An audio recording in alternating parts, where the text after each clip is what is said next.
Hello, everybody. I just wanted to thank you for quieting down for the next panel. My name's Lewis Crofts. I'm going to be moderating our enforcers here. Thank you very much to Leah for the kind invitation. I'm sorry I missed this dinner, which everyone's talking about. The cyber attack affected my flight, but I had an absolutely brilliant McDonald's at the airport last night. It was excellent.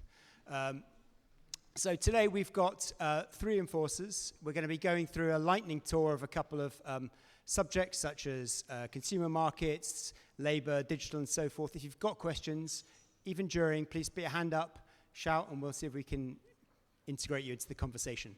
So, very brief introductions. We've got the Vice President of the Hellenic Authority, Hara Nikolopoulou, in the middle. We've got Elisabetta Iossa, the Commissioner from the Italian Authority, who I'm sure a lot of you know here, and Nuno Rodrigues from the Portuguese Authority, who's on his 3rd panel this conference, so he gets paid by the panel, which is excellent. Right, now we're going to start first up with consumer markets. There's a lot of pressure often by politicians on people like you to serve. I mean, you turn up at conferences like this and we all talk about the as efficient competitor test and latest case law and so forth, but that's not what happens when you appear before the Parliament or the Senate in your countries. They want to know what the price of Madeira bananas are or the price of apples are or so forth. So start with you, Hara. Do you feel that pressure, and what are you doing about it? Hello. Well, thank you. Thank you for the question. Of course we feel this pressure because we are a member of the economic life of our country and a member of the society. And I think it's a very important issue. Citizens, and very rightly so, are very much concerned about this in their daily lives. And as public institutions, we have to make our work relevant and visible to our fellow citizens. And so I will just say a few words on what we have been doing in the last few years. But I think if we want to answer the question, what are we doing about consumers about their daily life, I think that the short answer would be everything. Because everything that we do directly or indirectly affects them. Competition law problems throughout the economy eventually affect consumers because they are the end recipients of what the markets have to offer. So in order to do our job and to make a difference to citizens, we have to examine a range of sectors, the sectors that affect them directly and those that affect consumers indirectly on a more long-term basis. We have to use a range of tools. We have to use enforcement, which takes a long time, but is a very powerful tool. And we have to use other tools as well, such as market inquiries and advocacy that may be concluded at much more limited timeframes. We also have to examine not only national and supranational markets, but very regional ones that affect consumers very directly in their everyday life. So on each of these things, going through a range of sectors with a range of tools and a range of markets, I'll say a few words on what we're doing. On sectors, we're doing we have put a lot of emphasis on bid rigging in public procurement. There's a mix of enforcement. We have fines. We recently had a case where we imposed a fine. It was a settlement case with leniency, and now, because it was hybrid leniency, we now have hearings for the parties that didn't settle. We have a lot of advocacy on bid rigging. We're part of a very big multi-country project with a technical support instrument by DG Reform and OECD. We're holding multiple seminars to contracting authorities, to the private sector, and to judges. The last one was held yesterday in Athens, and the next one will be held tomorrow again in Athens, and then we're going to Cyprus. So this is a very big advocacy effort, accompanied also with guides to design public policy, to contracting authorities for how to hold public procurement. That's one thing.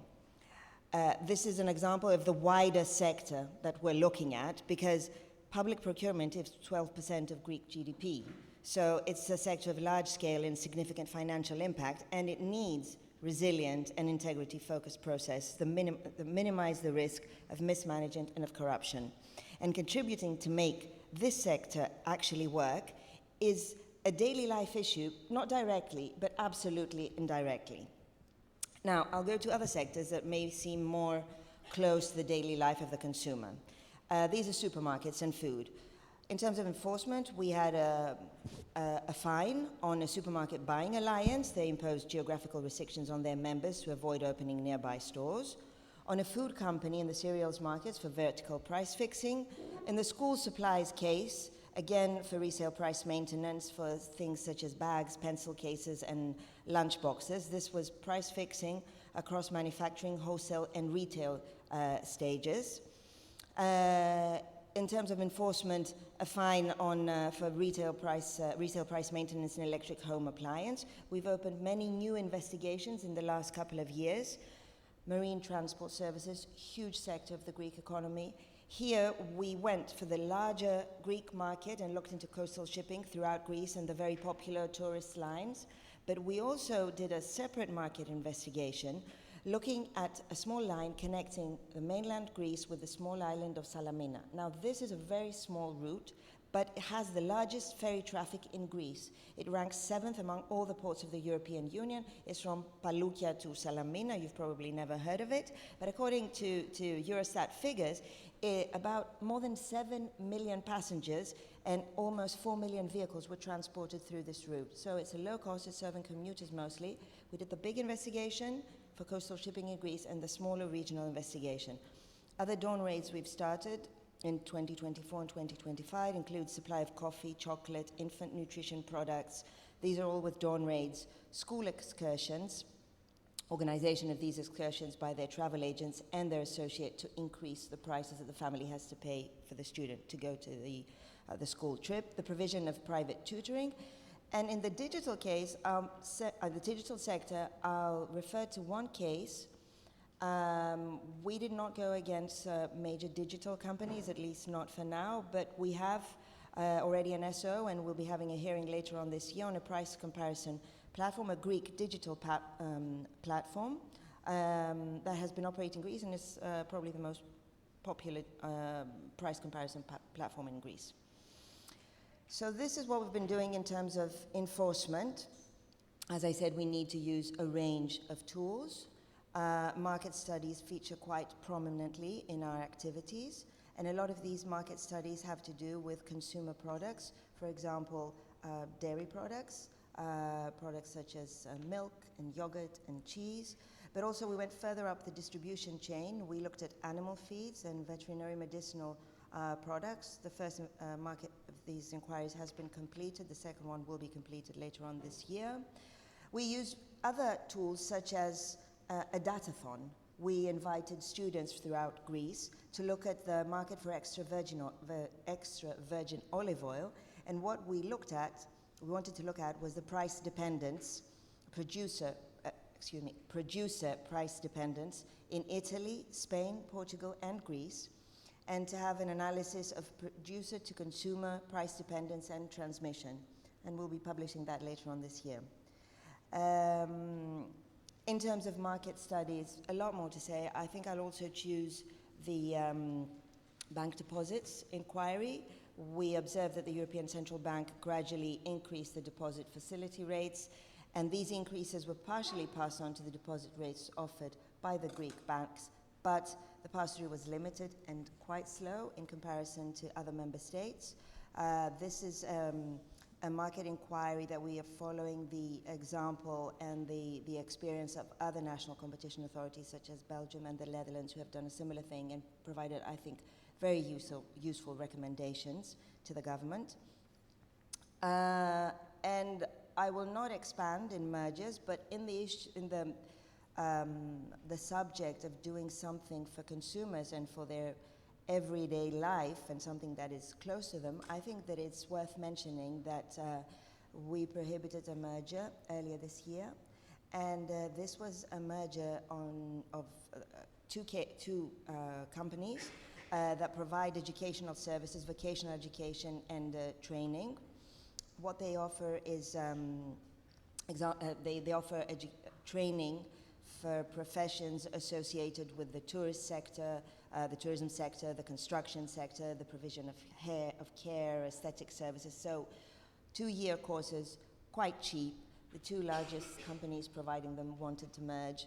We saw that prices would rise and quality would probably fall, so we blocked this merger. This is not a major industry. This is probably not a sector making huge headlines, but it's something that affects the life of families and young Greeks that want to get this kind of training.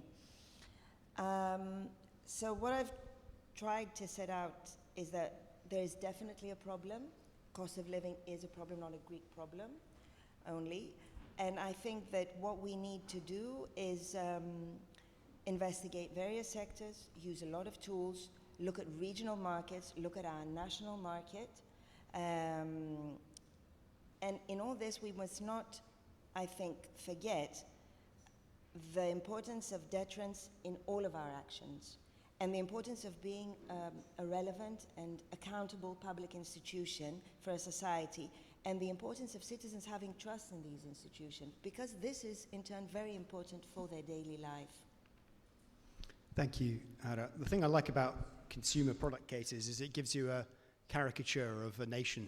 You know, the Luxembourgers and the Germans go after the beer brewers, and the Greeks go after the olive oil makers. You know, there's 2 cases in South Korea which are noodles and chicken. You know, I remember a case in Cyprus once which was about milk.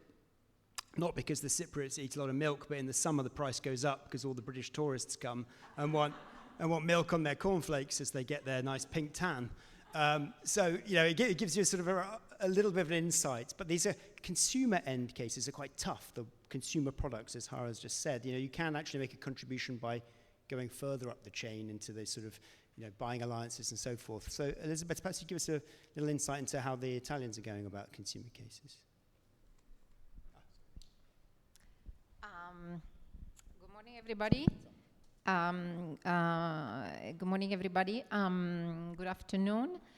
You want me to talk about consumer cases or a broad overview of what we're doing, and then I will touch upon consumer cases. I think it's useful just to, I thought it could be nice to give a broad overview of what we're doing, reminding the context we're in. It's a context where there are 2 parallel debates that are particularly alive, and that once again question the role of competition policy. The first debate is the one about the relationship between industrial policy and competition policy, and the question as to whether we should weaken competition policy to help companies scale up. And the second question was about the relationship between competition policy and other policy objectives, sustainability, resilience, security, and so on, and the question as to whether we should accommodate these objectives into antitrust. And what I would like to say in my presentation of what the authority has been doing in the last year or so is really that instead we should really think about complementarities. Complementarities between competition policy and industrial policy, which for economists is absolutely obvious. That goes through the fact that if you compete on the merit, then you provide incentive for firms to invest, to increase their productivity also through innovation, and that is the main lever for competitiveness and therefore also for scaling up. And the second thing is that if you think, for example, of sustainability, the issue is a little bit more complex, but the same is for resilience. Well, again, the relationship is mainly one of complementarities. Through your cases, especially in sectors where sustainability is at the core, you can really help incentivizing firms to invest into sustainable products or processes and therefore achieve that objective. So to me, the answer to this debate is that once again that we should strengthen enforcement.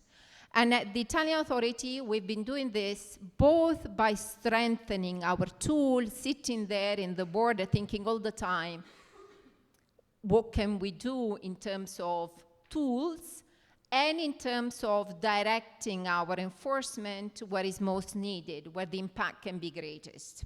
So first, let me very briefly go through our tools. If you look back in the last few years, the tools of the authority have been sharpened significantly. We have received the power in 2022 to call in mergers that fall below the notifiable threshold. We are using this power carefully, but it's our intention to continue to make use of it because this is very important also in terms of innovation. We obtained the rebuttable presumption for digital platform of economic dependence in the national abuse of economic dependence case, which we are using. We obtained the power to apply behavioral and structural remedies in market investigation. We introduced a whistleblower platform that has been extremely effective in our cartel cases. As you shall see, the majority of our ongoing cases were originated by a whistleblower. We have designed the settlement guidelines we may use soon. Aware of the importance of enlarging our competencies, we have set up a data science unit and hired data scientists. We have reviewed the merger form in order to take better into account two issues: buyer power and innovation, especially when it comes to the acquisition of firms that are important innovators and maybe potential competitors. We have had a little bit of breathing space in phase 2 mergers because the Italian authority was doing an amazing job on phase 2 mergers only in 45 years. And really, I know how stressful this has been on our amazing public officers who were working 24 hours a day, keeping super high standards. Now they can work a little bit less, but the standard remain, of course, very high. And this year we thought, okay, there has been a reduction in leniency across a number of jurisdictions. What can we do? There has been a very wide debate on what are the causes. Instead of just sitting there, we've been reviewing our leniency guidelines, taking on board the suggestion coming from economists. Paolo Buccirossi has contributed to this by revising our guidelines in order to make sure that there will be stronger incentives to come forward. Not for the immunity, that's already there, but the second, the third, the fourth. Because the second application is extremely important. Very often they really bring a lot of good evidence. But what we've done is we have modified the potential reduction in fines so that now the order of arrival plays a crucial role, which means you have to arrive first. On top of that, we have removed what we saw was a good incentive 10 years ago, but now is being superseded in the sense that we now do not offer anymore a reduction in the fine to firms that submit a compliance program after we open an investigation. So the idea is now firms are aware of antitrust. It's not like 10 years ago, and they should really introduce this compliance program earlier on. So as you can see, the world is running. We're running too. And we keep thinking all the time in a board which I think has an ideal composition. I'm happy to see here my colleague Saverio Valentino with a former lawyer, a judge, and an economist. And on top, how are we using all this? Now, I cannot go through our cases. There are too many. So let me first look at show the productivity, and then I talk about the impact. So the authority comprises just above 300 staff, including admin and officers. And over the years, as you can see, has been doing 10-15 cases between abuses and agreements. Phase 2 mergers this year have been 6, particularly high. And on top of that, we have the consumer protection branch, which offers another tool we make use of that has closed more than 50 investigations ending with sanctions or commitments, on top of about 80 to 100 advocacy intervention a year. The most incredible thing is the duration of these proceedings. So this occasion, because duration has become so important, I went back and I looked at the duration of our investigations.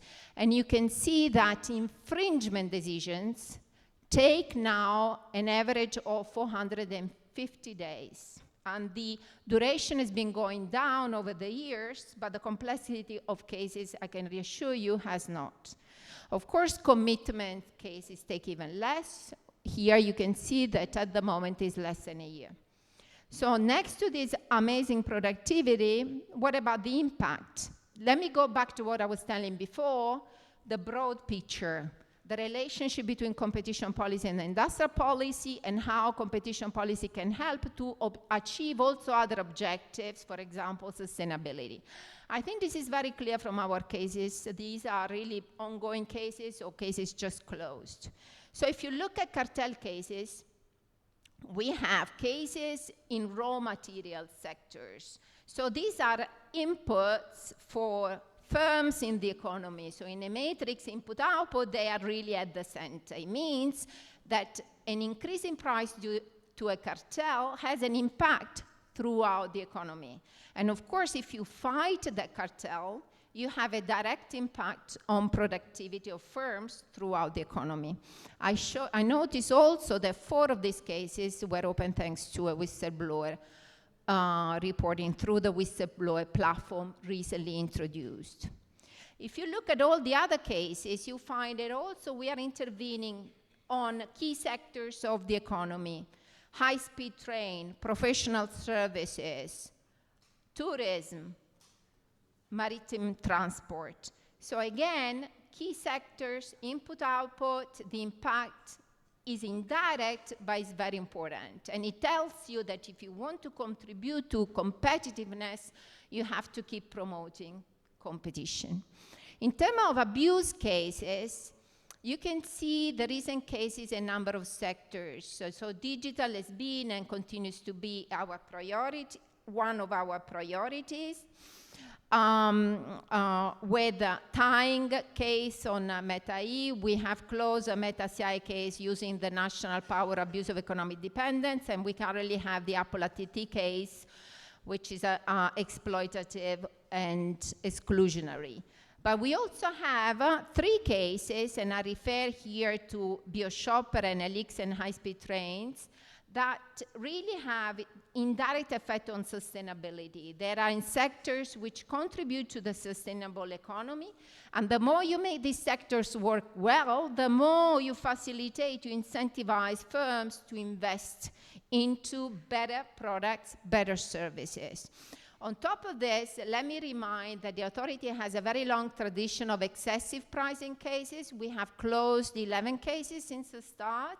All of these have been successful so far, or have been closed with commitments. But our experience, and the Caronte is a very recent sentence, shows that there is a lot, really, that you can do also via this tool. Thank you very much. Just moving on now to Nuno at the other end of the panel. Your labour case, the football labour case, is a famous one now, famous at the ECJ, but there are other labour cases going on also at your authority across Europe, mainly at national authority level. The European Commission has done one which it talks very loudly about, but it seems sort of quite exceptional. The front line for labour cases is really at the national level. Sometimes I'm a little bit unclear. It's a by-object infringement, it's what Campina says, it's what the Commission says, it's what the court is saying. But at the same time, the football case seems to say, economic context is important. COVID was the apocalypse. That all needs to be taken into account. Could you just give us a bit of insight into how you're looking at labour probes and how perhaps that fits into the bigger picture? Thank you, Luis, for the question, and thank you once again to Lear and Paolo for the kind invitation to be here. About labour markets, so I'll first explain the approach of the Portuguese authority, and then I'll get to the Tondela case and elaborate a bit more on that case. So when it comes to labour markets are nowadays, I think, quite important to all the national authorities. We are all working in this field. In Portugal, we started labour markets, investigating labour market cases, following important empirical literature that there exists. These studies highlighted that there was a decrease of labour share in terms of GDP. So at the same time, the same studies also put forward that the strengthening of the employer's bargaining power with regard to workers could be at the root of this trend. So we will also look carefully for the cases that were settled and were started also in the US by the DOJ and the FTC with regard to labor markets. And so the protection of competition in labor markets must be perceived by competition agencies and firms as being just important as in other input markets. So we look at labor markets as a bias cartel, similar to when we look at a raw material cartel. It's the same here. We are dealing with labor. Labor is an important input to the production of goods and services. So I have no doubt that practices like no poaching and wage fixing agreements fall squarely within the mandate of our authority and all the national competition authorities. Their harmful effects in suppressing job mobility, firm entry, innovation, and wage and productivity jeopardize the existence of competitive market conditions. So as a result, the role of competition authorities is essential within the labor market, not only to protect citizens and as consumers, but also as workers and entrepreneurs. So accordingly, and drawing from our experience at ADC and also looking at the experience from the EU and beyond, we can say that probably no market nowadays is immune to anti-competitive behavior, including in labor markets. Real cases have shown that no poaching and wage fixing agreements are pervasive in the economy, ranging from high to low skilled workers. So we've seen that no poach agreements affect all type of workers, not only the qualified workers, and we have some cases in this area, but also non-qualified workers. So we may point to several examples that illustrate this diversity, from football players, and I'll get back to the Tondela case, to IT consultants, to health professionals, doctors, nurses, models, and other professions. So we've compiled numerous examples at an issues papers that was published by the ADC in 2020, which I also will get back later to this one. And moreover, we've been seeing the importance of labor concerns and labor issues in the digital sector. Take, for example, the agreements in the generative AI sector, in which we observe strategies by the digital incumbents to obtain talent from smaller startups, the so-called reverse acqui-hires. This entails acquiring entire teams and their knowledge instead of entering into a merger. And these strategies, different from acqui-hires, where a firm is bought due to its labor force, we've seen it grown increasingly in the recent months or years, I would say. And the ADC has been also quite active in this field, and we have published a paper, and I have to showcase my authority, precisely on competition, generative AI, and labor markets, which is available online, both in English and in Portuguese. And the most famous example of a reverse acqui-hire is probably the case Microsoft Inflection. As you probably know, Inflection is a technology company that developed a machine learning and generative AI foundation model and the AI chatbot. And Microsoft hired 2 of the co-founders of Inflection, as well as most of the startup's staff. And so this case was accessed by the European Commission, the Bundeskartellamt in Germany, and also the CMA, as well as the FTC and the DOJ. And therefore, the intersection between competition and labor markets is wide-ranging, coming from traditional markets up until digital markets. So our strategy in Portugal to address these practices effectively, we've been using the full range of the agency's toolbox. This means pursuing robust enforcement as well as carrying out wide-ranging advocacy initiatives. So it is crucial to recognize that these two approaches, both an ex-ante approach and an ex-post approach, go hand in hand. And our aim is to create a virtuous circle of raising awareness, preventing infringements, and enhancing detection. It's kind of a multi-approach strategy that we've been carrying out in Portugal. First, the ADC is focused in advocacy action, in removing barriers to professional mobility.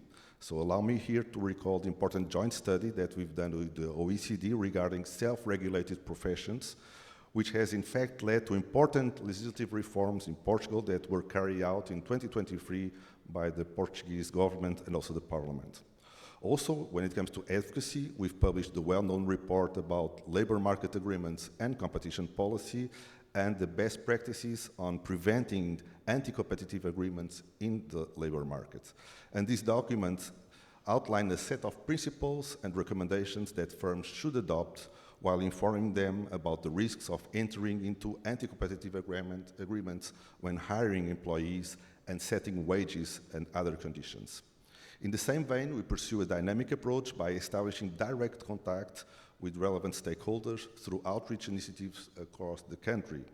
And these initiatives have allowed us to engage directly with firms, business associations, and workers' organizations such as unions, as well as public institutions who are overseeing labor conditions at a regional level.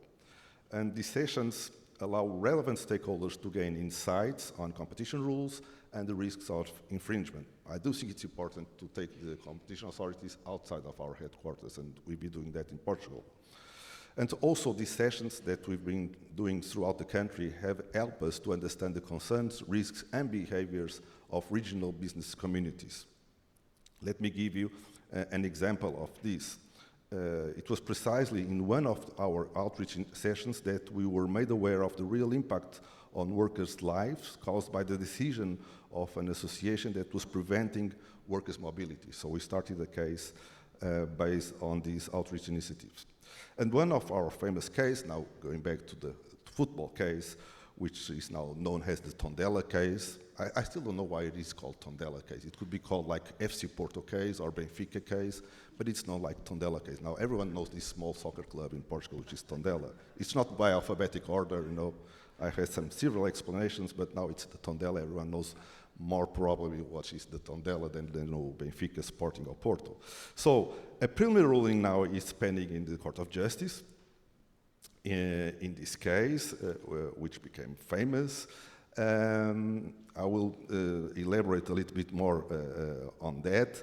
But then I have also to remind people that also the European Commission issued its first decision in the labor market with the Glovo case, after flagging labor market collusion as a priority in the 2024 policy brief, where it quotes several of the Portuguese authorities' documents.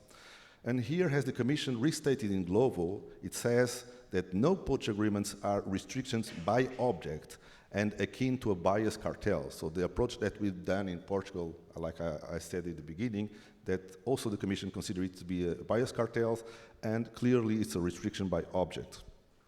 This is said by the Commission, and I'm quoting, both wage fixing and no poach agreements will, in most cases, qualify as restriction by object under Article 101 and are unlikely to meet the requirements to qualify as ancillary restraints. As to possible justifications, the Commission adds that they are unlikely to meet the requirements for an exception under Article 101(3).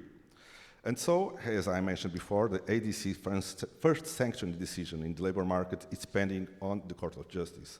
The Tondela case involved a no-poach agreement between 31 football clubs and the Portuguese Football League during the COVID-19 pandemic situation.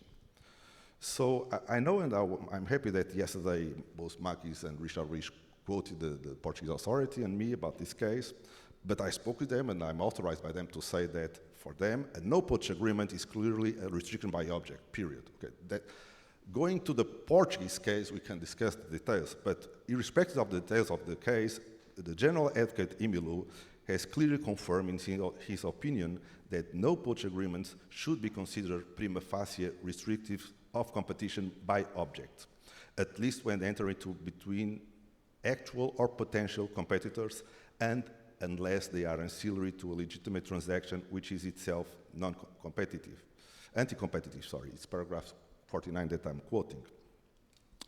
So General Advocate Emilu also recalls that these agreements result inevitably, and I'm quoting, in suboptimal allocation of human resources, loss of efficiency and or innovation, and quite clearly lower wages for staff. Therefore, labor markets are no exception of intervention for competition authorities. Of course, when it comes to the details, and then I know Richard yesterday, he told, oh, Nuno was not the head of agency by then, but even if I was the head of agency, I think the case was well investigated and decided, because you have to have in mind when it comes to the economic context that the agreement was made during the COVID-19 situation. Okay, I agree with that. But in no other country, like Spain or France or anything, was made a similar agreement between football clubs, first. And then second, the agreement was made, and then the Portuguese authority imposed interim measures so that they could stop the agreement. And they stopped the agreement, and nothing happened after. So again, we can discuss the economic context, but I still think that in this case there was an infringement. The no poach is an infringement by object. Of course, what the general advocate is saying, it's up to the national judge to decide the facts and to decide the economic context.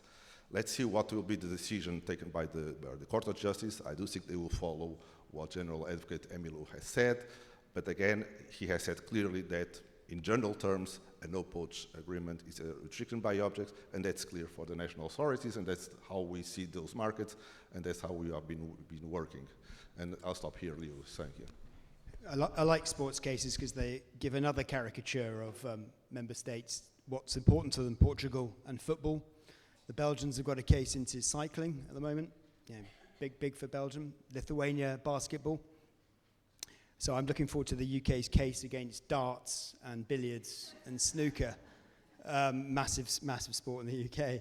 We're going through the sort of important factors for national authorities at the moment, consumer cases, labour markets, but AI is obviously right at the front of the queue.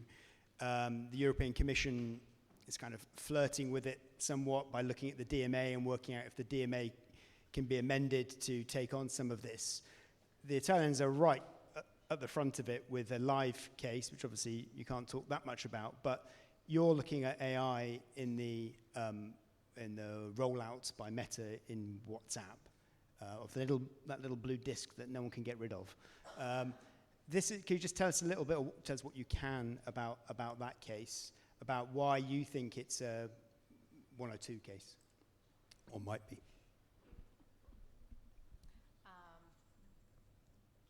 Can you please put again the slides? It's funny because I said I cannot talk about ongoing cases. Here we are. So I use, so let me again start a little bit, from a broad picture, because I think this is what really matters here. Then, the Meta case is one of many.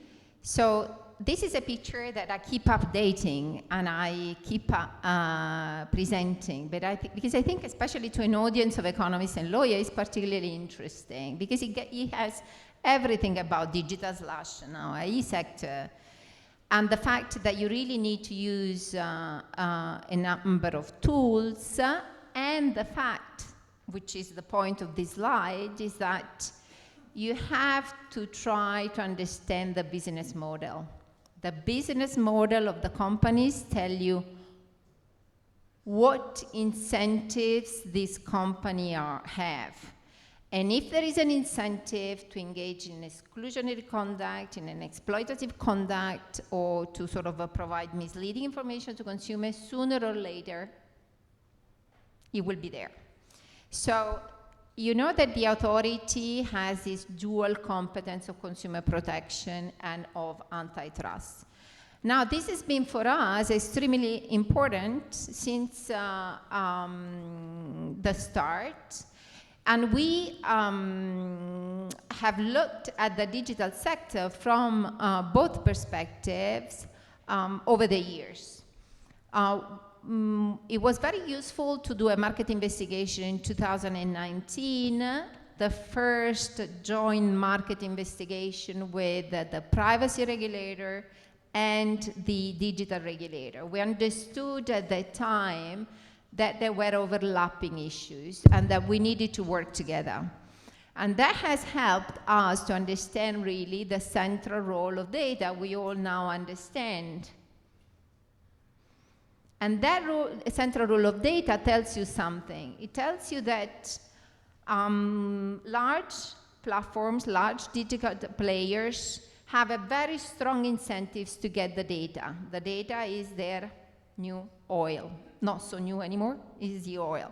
And we've seen through a number of consumer protection cases since the WhatsApp case 2017, which is the consumer protection version of the Bundeskampfland exploitative case. We saw since then, and then again on Facebook 2018, Google 2021, Apple, Meta, Amazon, ongoing on Google, tying services, that really there is an incentive to get the data that is so strong that companies may engage in unfair commercial practices, in the sense that they may provide misleading acquisition of consent, they may preset consent, they may choose the online architecture and default settings really to sort of to get the data. Recently, we're looking in the IE sector on DeepSeek, and the information is providing about the quality of the service that is provided in terms of hallucination. This is really also about informing consumers and about the sort of the service. And we have also looked, which was a very innovative case, on how personalization may induce addiction in the TikTok case, 2024. So again, data, I need engagement, I need you to use me. And then once I have the data, I have an incentive to keep the data, not give it to user, it's my property, it's not users. I don't give it to my competitors. And then to use it in exploitative ways. And we've seen this in exclusionary abuses with the case on Android Auto denying interoperability, on denying portability, Google ODA. Some of these cases were closed with commitments, so clearly the infringement has not been proven, but the issues are there. On using the data to sort of expand the ecosystem. That was the Amazon FBA case just confirmed at the court of first instance with a reduction in the fine. Or Meta-AI, which is a time case leveraging user base. And then again, as I said, you use the data to then exploit. You start maybe giving the service for free. You exploit network effects, direct or indirect, until you get a very large user base. And once you're there, you may sort of engage in exploitation. And we've seen this, we are investigating this on Apple ATT, which has both exclusionary and exploitative aspects and is ongoing. We've seen this in the case Meta-AI, where we used the National Abuse of Economic Dependence, closed with commitment. It was about fair return to business. We saw this in the Google ODA case, a very nice, interesting case on an attempt by this startup to give users a return for their data and finding it an obstacle to data portability. So I think it's just that the digital world keeps evolving, and therefore, we run with it. We see how strategies evolve, but business models really tell us a lot. Just on IE, to answer Louis' question, 1 minute, I don't want to take time. So at the moment, we've got 3 things ongoing. Again, using all our tools. It's the Meta-AI case. I'm sure you all know about it. It's ongoing. This is an important decision, will soon be taken by the General Court of the European Union on the use of calling powers for mergers below threshold. Tommaso Valletti is here. His important work on mergers and innovation is for us a really guiding principle on how we need to protect innovation. That very often means to protect nascent competitors, startup, important innovators. That is a case where NVIDIA was involved in the acquisition of RunAI, a startup, and we referred the case to the Commission, and now it's at the court, the General Court of the European Union, on whether the Commission should have accepted the referral. The merger was anyway cleared. And then, as I said, we're using this consumer protection, which is a very flexible tool, but extremely useful and is very close to consumers. They understand very well when we do a consumer protection case that involves hallucination. And whether there was sufficient or not disclosure of what these hallucinations are about, or that they are out there, so how much you can trust the service. Overall, and I think I'd like to conclude, I really think at the authority we are very much aware of the world we are living, all these debates, high level. I know my wonderful colleague from Greece and Portugal, we meet regularly, how much European national competition authorities are committed. We're responsible for 87% of investigations in Europe. It was reported by the Commission, so we play really an important role. And we all have a very strong motivation that comes from also awareness that competition is a very important tool, but is a tool to a bigger end.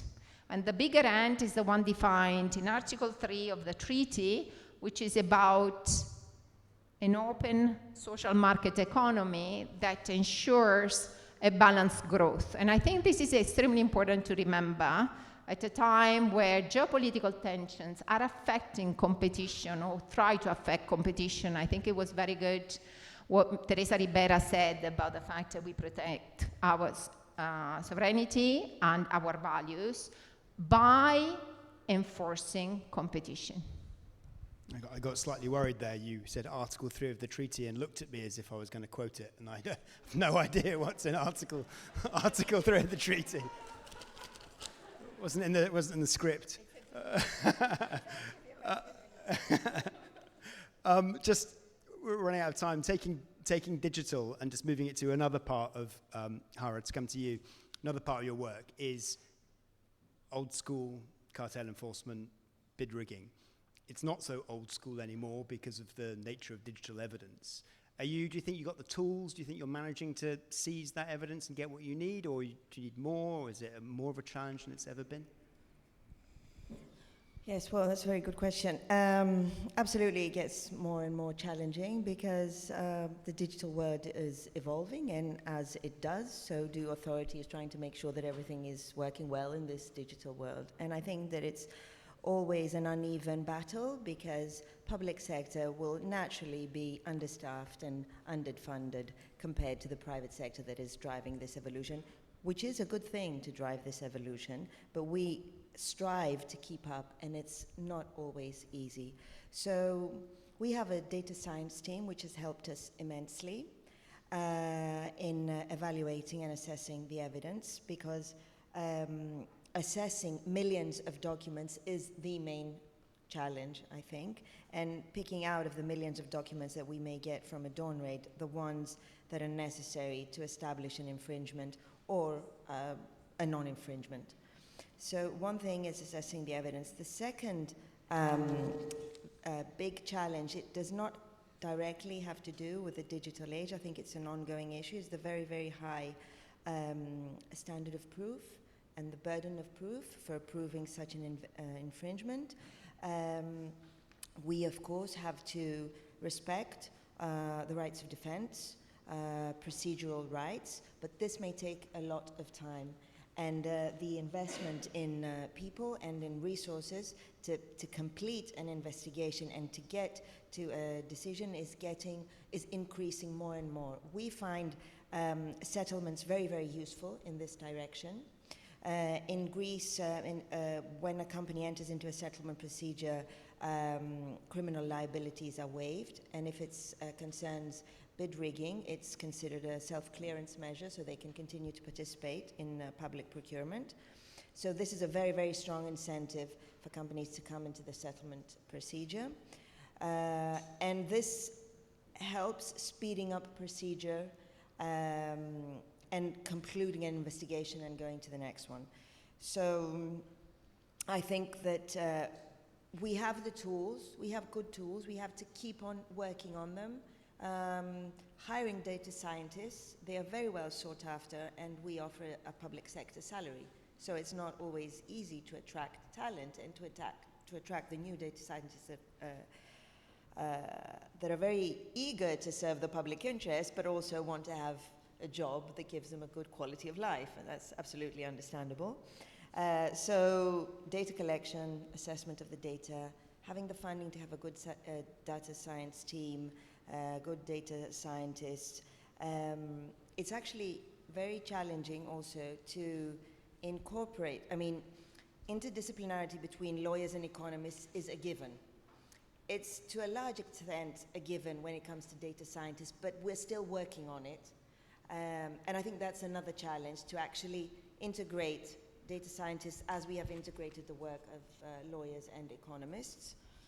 And the last challenge is that sometimes procedures in courts take a very long time. And when we have, for example, some procedural aspects of the dawn raids are subject to court review, and the case stays pending the procedures. And this might lengthen the time we need to conclude the investigation more. This is a challenge that's beyond our control, but it is something that we face. So yes, many challenges. Leniency is working, not so much. Our whistleblower system, you mentioned you have one too, is working quite well actually, and giving us a lot of information to start investigations. Yeah, I think that's most of the challenges that we're facing. Nuno, is it a similar picture in Portugal? Do you have troubles detecting whistleblower programs? I mean, I know you've got bid rigging tools and so forth. You know, how are your leniency numbers? Are they level, up, down? Thank you, Luis. When it comes to leniency numbers, we are kind of stable when compared to last year's. Up until now, I think this year we have 5 leniency applications. But let me move to some problems and things that we are discussing in Portugal nowadays related to digital evidence. You know, our work as enforcers is always similar to the cat and mouse chase. You know, we are trying to catch the mouse, and the mouse is always trying to escape. We're trying to find new tools, and the mouse is trying to find new ways to escape. So now markets are evolving to digital markets, so we have to gather ourselves with new tools when it comes to digital, in order to try to detect, investigate, and sanction anti-competitive practices. And for that, the ECN Plus directive, I think, is quite important for national authorities, because it's clear when it includes at the ECN Plus directive the power of the authorities to seize and use digital evidence as part of the NCAs toolkits. And so the recognition of the power to seize and use digital evidence by national competition authorities is mandated by the duty of interpretation in conformity with EU law. Why am I saying this? Because there is a very interesting preliminary ruling that is pending in the European Court of Justice that was sent by the Portuguese Competition Court in 3 different cases. This is the case Imagens Médicas, and it has been a roller coaster in the European Court of Justice. I've never seen this at the European Court of Justice. I have to tell you what is happening at the European Court. The case was sent in April 2023, and the court decided to analyze it in the chamber of 5 judges, okay? No oral hearing, and then they scheduled the conclusion by the general advocate. The conclusions came out, and then suddenly the European Court, I think that's my interpretation, realized that it is no longer a case of competition law. This is a case of EU constitutional law, the analysis of the possibility to seize emails, and we are acting as national competition authorities, and as Elizabeth said, applying EU law. 85% of the cases that are decided about Article 101 or 102 are decided by national competition authorities. So then, the European Court decided to distribute the case not for the Chamber of 5 Judges, but for the Grand Chamber, and to start an oral hearing, and to start new conclusions by the General Advocate that were scheduled to be presented in September, but then they postponed the conclusions that are now scheduled to be presented in 23rd of October this year. And so the case will be decided most probably in 2026. That means that a preliminary ruling in the European Court will take around 3 years at least. I've never seen this. Sometimes a case is just so good that every judge wants a bite of it. Right. So let's see what will come out from Luxembourg about this case, but it will definitely have an impact on our activity in Portugal, but I would say also in the rest of the national competition authorities. And I think it will clarify how we can perform our activity, how we can enforce law, knowing that we deal with EU law and not only national law. But moving to our experience when it comes to digital evidence within the authority in Portugal, we've been expanding our teams when it comes to IT experts. So we've been hiring data scientists, engineers, and technology experts in order to have a holistic view when it comes to digital markets and the need to have digital evidence. We've been able to recruit an expert also from the criminal police. That was quite helpful. He's now part of our staff. And additionally, we've done a protocol with the criminal police, and we've been doing some down raids, joint down raids, where the criminal police is with us, helping us when it comes to gathering digital evidence and all that, because they are much more experienced than we are, and they are helping us to do that. So we've done some down raids, and even down raids concerning cases that we have at the same time corruption and collusion in public tenders. There is a case of aerial firefighting resources that is public, so I can speak about that. So that's the cooperation that we've been doing and help us in the enforcement area. Also, when it comes to detection, at the authority, we've been launching two major tools nowadays. We call it, the first one, it's the Screen IT. It's a screening tool to identify collusive behavior between companies in public procurement, which have been used for a long time, we know that, but now we've been doing that based also on data analysis and with the interplay with the public procurement database. And the second one is the Scrap IT. It's a web scraping tool to collect online data to monitor markets, namely online prices and spot signs of potential price fixings. And the third one, we call it Detect IT. People like this label that we give at the authority, the Detect IT, the Scrap IT, and the Scrap IT. And the Detect IT is used for gun jumping cases. So it gathers all types of news, it goes to the commercial registry and everything, and then we have at the end some alerts that the system gives us, and then we have to go manually in order to detect some false positives that could happen and to catch some gun jumping situations. And I have to tell you, just this year we were able to catch 6 gun jumping situations based on this Detect IT platform. And I'll stop here because of time, I know.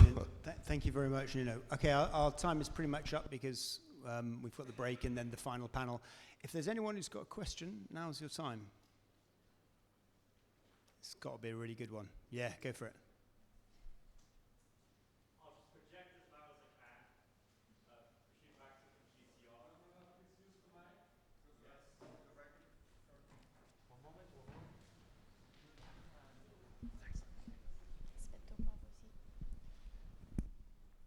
Hi, yes, Rashid from the GCR. Apple this morning put out a very carefully worded statement about the DMA, basically calling it for it to be repealed unless a more appropriate legislative instrument can be put in place. The company also claimed that the Commission has politicized its enforcement of the legislation and has become sensitive to external pressure. Your reaction to that, your response?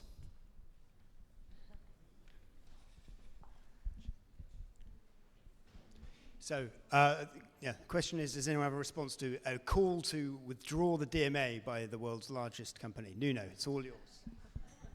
Well, thank you for the question. I think, no, first of all, the DMA is much more about the Commission than for the national authorities. Yeah. Secondly, I think that there's a wave, I would call it a wave coming from the US nowadays, and Apple is surfing the wave, clearly. Because the DMA is not about US firms, it's not about sanctioning firms, it's a blend between an ex-ante and ex-post regulation. So I gave you numbers. There was an interesting number that I think people should be aware of, should know about, which was given by Alberto Bachega from the DG Comp. We know that 5 of the 7 gatekeepers are US firms, and there's this idea that, you know, we are tackling American firms when it comes to the application of DMA. But at the same time, the total number of firms that are claiming for the Commission to push for the DMA and are complaining from big firms, the total number of the small firms, 75% of those firms are American firms. So at the end you have 75 of gatekeepers and 75 of small firms. So it's not about nationality, it's not, the DMA is nationality neutral, it's about market power, it's about enforcing, it's about competition law. And then thirdly, the DMA allows the Commission to have a dialogue with the gatekeepers. So again, it's not about enforcement, it's not about Article 102, the DMA. There's a dialogue that can be built. But when you don't like the dialogue, maybe you complain, but I know. So that's just my small comment. Do you have a comment?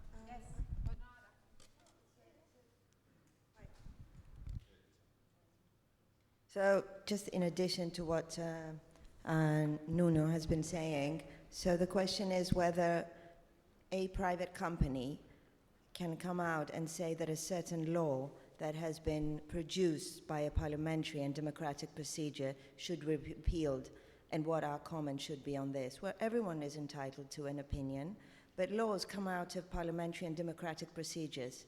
They are not dictated, introduced, or repealed by private companies. So, no, I think it's all very, I totally agree with what they are saying. Let me just say, as I said yesterday, I was in a session on private enforcement of DMA and I argued we need the public enforcement, private enforcement, ex-ante regulation like DMA, and ex-post enforcement. So the authority is the designated authority for supporting the Commission on the DMA. We were very eager to do that. We sort of approved national proceedings for the enforcement of the DMA.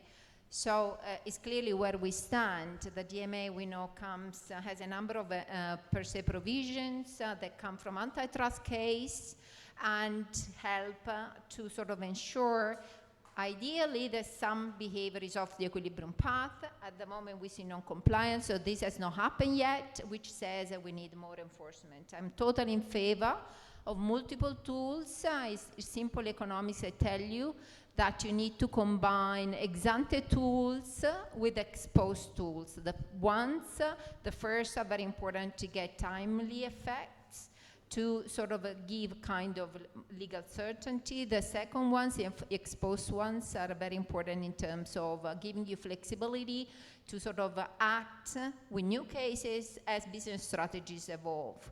So, of course, as authorities, we are very much in support. I just want to say one thing about the geopolitical situation, very much in support of the DMA.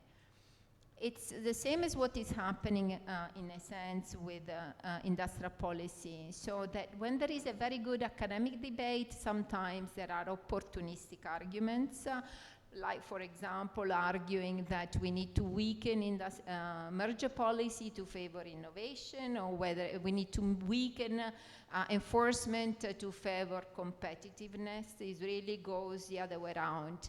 The argument at the moment is that we need to weaken regulation to favor growth. I recall again Article 3 of the treaty, which I invite all of you to read. It's a wonderful, it's a wonderful article. Regulation has a number of objectives. Okay, it's not all just about competition. There are a number of objectives that are behind the European model. So I strongly believe in the importance of regulation. It's not all just about, growth, vulnerability, balanced growth, democracy are all important. So, I think, again, the broad picture. Thank you very much. My partially interoperable iPhone is vibrating on the floor, which means that the time is up, or Tim Cook's listening. I'd like to ask you all to thank the panel in the usual way for being excellent.